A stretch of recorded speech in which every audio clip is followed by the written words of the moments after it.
Et bonjour à tous les amis, on continue cette étude des huitièmes de finale avec aujourd'hui une affiche qui s'annonce spectaculaire, deux oppositions de style Angleterre-Sénégal. Voilà les amis, format rapide, on attaque tout de suite. N'hésitez pas à me dire dans les commentaires votre pronostic, je me ferai un plaisir de vous répondre.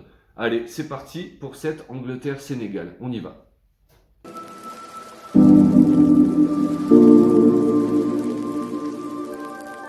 Commençons tout de suite les amis par étudier cette équipe anglaise, l'Angleterre qui a donc terminé premier de son groupe avec 7 points, 2 victoires et un match nul. Elle a terminé devant les USA et l'Iran.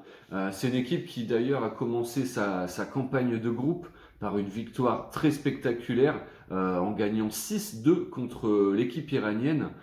Elle a ensuite fait un match très triste, 0-0 contre les USA. On s'est vraiment ennuyé durant ce match, moi le premier, pour ensuite s'imposer 3-0 contre leurs voisins des Pays de Galles. Voilà, hormis le match nul où on s'est très ennuyé avec les USA, c'est une équipe des Three Lions qui est d'une efficacité sans faille, d'une solidité sans faille dans cette phase de groupe.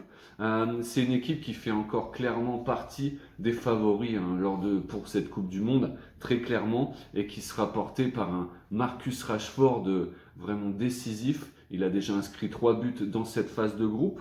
Et par un Harry Kane, le capitaine, qui court toujours lui, après son premier but. Il trouvera peut-être l'occasion d'ouvrir son compteur dans ces huitièmes de finale. On continue les amis avec la deuxième équipe à l'étude, le Sénégal, les Lions de la Teranga, qui ont terminé deuxième de leur groupe avec 6 points. C'est une équipe qui s'est été inclinée lors de son premier match dans la phase de groupe contre les Pays-Bas. Les Sénégalais s'étaient inclinés 2-0 ce jour-là. Elle s'est ensuite bien relancée en s'imposant contre le pays d'hôte, le Qatar. Elle s'était imposée 3-1 ce jour-là pour ensuite finir et pour arracher son ticket pour les huitièmes de finale par une victoire 2-1 contre l'Équateur. C'est vraiment une équipe qui faisait partie de mes équipes surprises, cette équipe sénégalaise, donc je suis vraiment très heureux de les voir en huitième de finale. Voilà, vraiment une équipe courageuse et qui a obtenu sa première qualification pour les huitièmes depuis 20 ans. Donc voilà, extrêmement mérité, on est tous très heureux pour eux. C'est une équipe qui pourra compter sur son gardien, Edouard Mendy, le gardien de Chelsea, qui est en très grande forme, mais aussi sur ses armes offensives telles que Boulaye Diaye et aussi Ismail Assar. Vraiment très en forme. Malheureusement, ils devront se passer d'Idrissa Gueye, qui a écopé de 2 cartons jaunes et qui ne pourra malheureusement pas faire partie de l'effectif pour ces huitièmes de finale. Voilà les amis, sans plus attendre, passons donc au verdict de cette affiche des huitièmes de finale.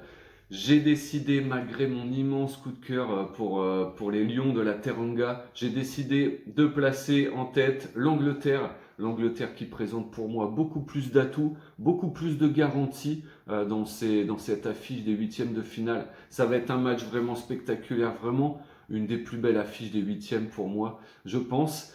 L'Angleterre dispose vraiment d'armes incroyables. Foden, Marcus Rashford, Harry Kane, vraiment une équipe hyper solide qui est habituée à être présente à ce niveau de la compétition, contrairement aux Sénégalais. Voilà, c'est leur première qualification depuis 20 ans en huitième de finale. Ils risquent d'être un peu débordés par l'émotion peut-être. Le manque d'Idrissa Gueye, malheureusement, me donne beaucoup de doutes à leur sujet. Je leur souhaite vraiment un super match. Ils méritent vraiment leur place à l'heure actuelle. Mais je pense que l'équipe anglaise dispose de beaucoup plus d'armes pour s'imposer dans cette rencontre. Pour moi, les amis, victoire, qualification dans le temps réglementaire de l'Angleterre. Voilà les amis, je vous embrasse et je vous donne rendez-vous très vite pour la suite de ces huitièmes de finale. À très bientôt.